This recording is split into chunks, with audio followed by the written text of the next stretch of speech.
In this video, we are going to talk about history of wine part 3.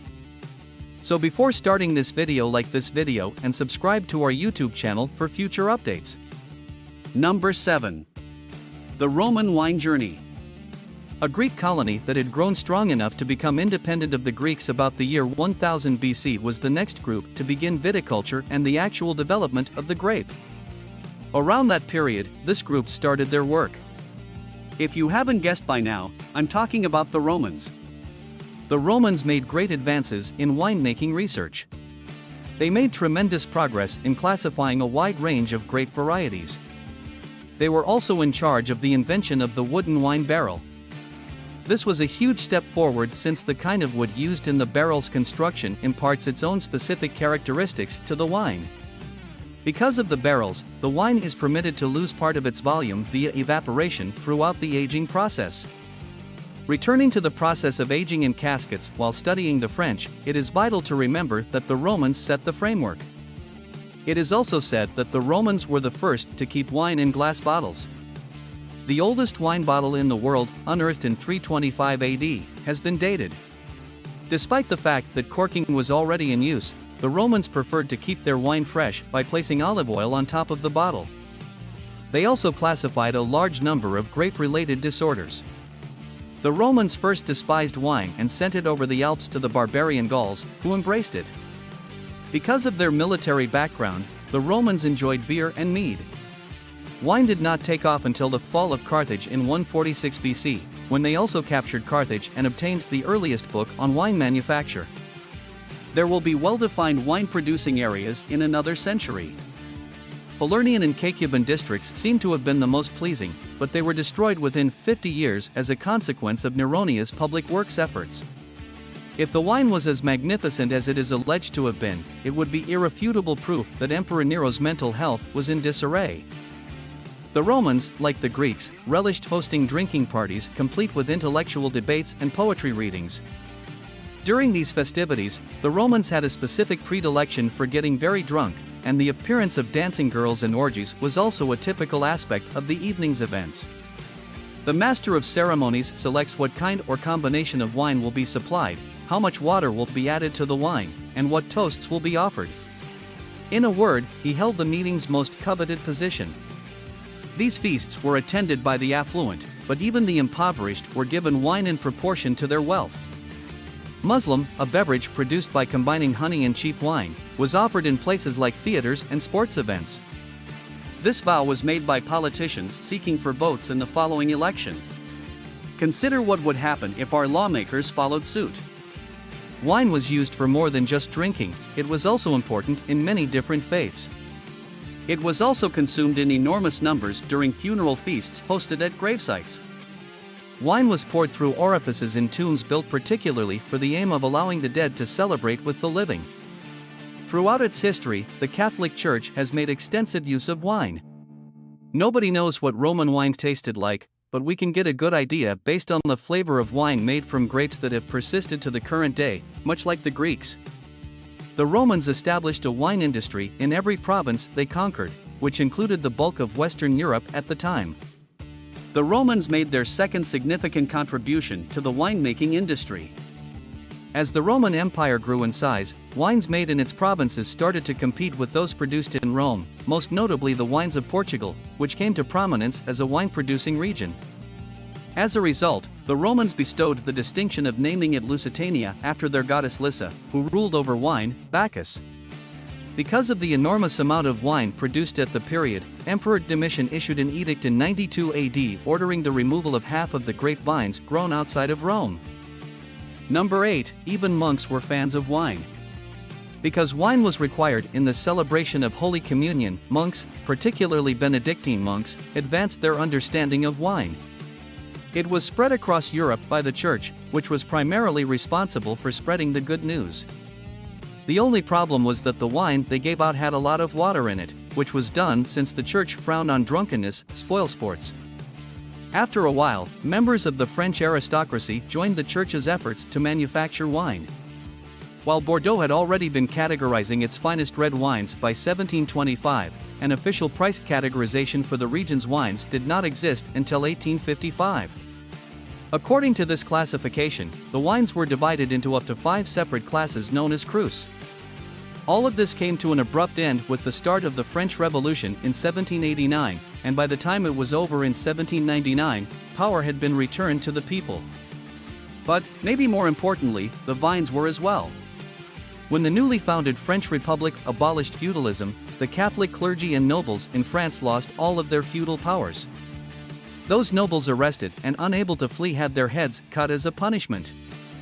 The church and the nobility lost all of their property, and the peasants were granted ownership of the vineyards. This was a crucial stage in the growth of wine since it directly competed with and made the owner's whole way of life rely on the output of their vines. Number 9. The invention of champagne. We shall now look at one of wine history's most well-known times. Of course, I'm referring about the manufacture of champagne. Champagne, contrary to common belief, was developed after 30 years of study rather than by the monk Dom Perignon. In 1662, Christopher Merritt, an English scientist and physician, presented his findings to the Royal Society in a speech titled Some Discoveries Regarding the Ordering of Wine. Champagne was only served on the most significant occasions, such as the crowning of a French monarch. It was so important to the monarchs that tributes were even sent to other nations through it. Champagne bottles often fracture owing to internal pressure, which led to the beverage's high-quality reputation. Furthermore, the explosion caused by the disintegration of one bottle often sparked off a chain reaction among the other bottles. As a consequence, champagne often lost between 20 and 90% of its volume. Because the bottles contained such a volatile chemical, the monks who manufactured them had to safeguard themselves in the vaults by donning heavy iron masks. The monks derided champagne as devil's wine, and their dislike to the beverage was so strong that Dom Perignon was relegated to the cellar just to get rid of his stock of champagne. Fortunately for us, Dom Perignon chose to alter their manufacturing techniques in order to meet the increased demand for sparkling wines. The first stage was to thicker the glass used in wine bottles in order for it to withstand the higher pressure of the second invention. The other was his ingenious wire collar design, which not only enhanced the cork's resilience to pressure but also allowed monks to finally remove their iron masks. Champagne production varies from wine production in that it undergoes a second fermentation procedure. This stage involves adding a few more grams of yeast, followed by fermentation of the liquid inside the bottle itself. Because carbon dioxide is not very soluble, the carbon dioxide produced during this second fermentation allowed the carbon dioxide bubbles to escape quickly when the container was opened. Because Russians like at least 300 grams of sugar per liter of champagne, champagne drunk during this time period was significantly sweeter than what we drink now. Perrier-Jouët did not add sugar to its champagne until 1846, before sending it to England. As a consequence, champagnes became drier throughout time, which is now the preferred type. Number 10. How has wine performed outside of Europe? We're now moving on to wines from new global regions like Australia and the Americas. In terms of quality, these wines are often viewed as inferior to European wines. Despite the fact that these nations have just recently begun to make wines of exceptional quality, it is important to note that, in comparison to Europe, they export substantially more everyday table wine and far less fine wine.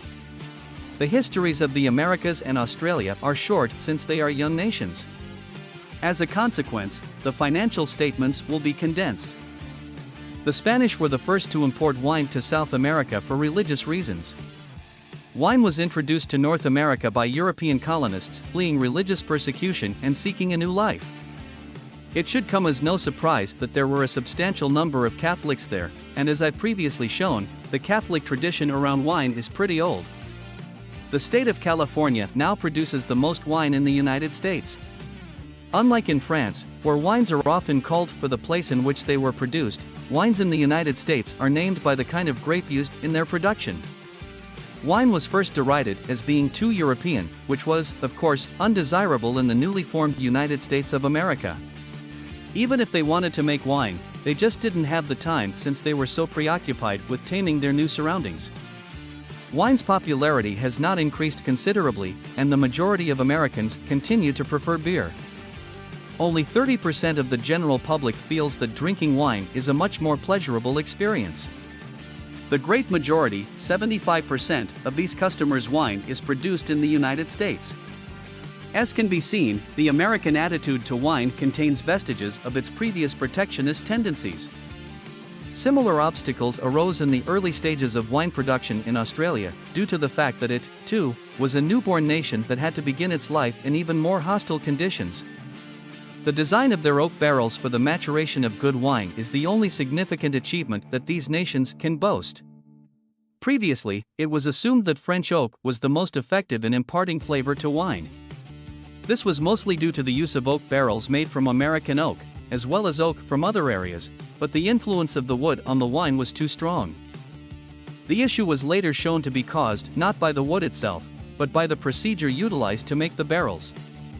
Unlike coopers, who let their wood air dry for at least a year before using it, American whiskey barrel makers were used to curing their wood in a kiln. As the practice became more prevalent, the timber was split by the coopers, and the staves were sawed by the Americans. Staves are used in the production of barrels. These little adjustments to the whole process resulted in very instantaneous and significant changes to the wine produced. As a consequence of this discovery, both the Americas and Australia were able to produce wine of high enough quality to be classified as good. They are not yet there, but they are on their way, and in the future, they may even give the French a run for their money. This is most likely not as excellent as the very best wine produced in France. What do you think about this video? Do let us know in the comments section below. If you enjoyed this video and want to hear from us again, be sure to hit that subscribe button before you go.